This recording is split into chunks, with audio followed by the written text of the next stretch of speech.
We're going to look at how do we love God with all of our soul. So this is the first great commandment, Second one being love your neighbor as you love yourself. First being love God with all your heart, with all your mind, with all your strength, and with all your soul.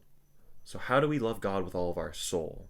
Let us remember what Jesus said in the Gospel of Matthew chapter 6:33. Seek ye first the kingdom of God and his righteousness, and all these things shall be added unto you. And I point out that this is meditation. We seek the kingdom of God by meditating. And, I'm labeled a blasphemer, heretic, new ager, all these insulting terms.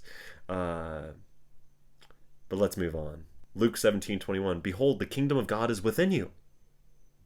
Jesus is saying in Matthew 6:33, seek first the kingdom of God.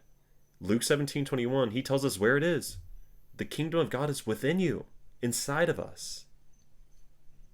Where else are you going to look? What better way to look within than meditation?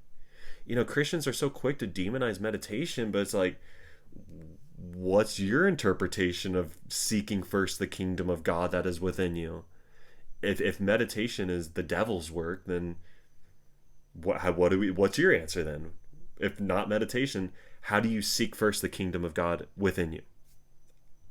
No Christian's ever been able to answer me that. I've been demonized for years, y'all.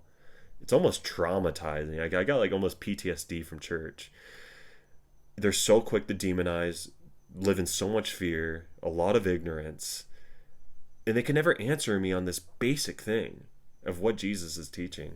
We get into the missing years, in the Bible, there's a gap roughly between the ages of 12 to 30 where it says nothing about Jesus except that Jesus increased in wisdom and stature and in favor with God. At 12 years old, he's teaching at the temple. And then at 30, we find out he's being baptized by John the Baptist in the Jordan River. What was he doing for about 18 years? There's a lot of evidence that he went to India. And that's supported mainly in his teachings, because when you break down his parables, he's talking about yoga meditation.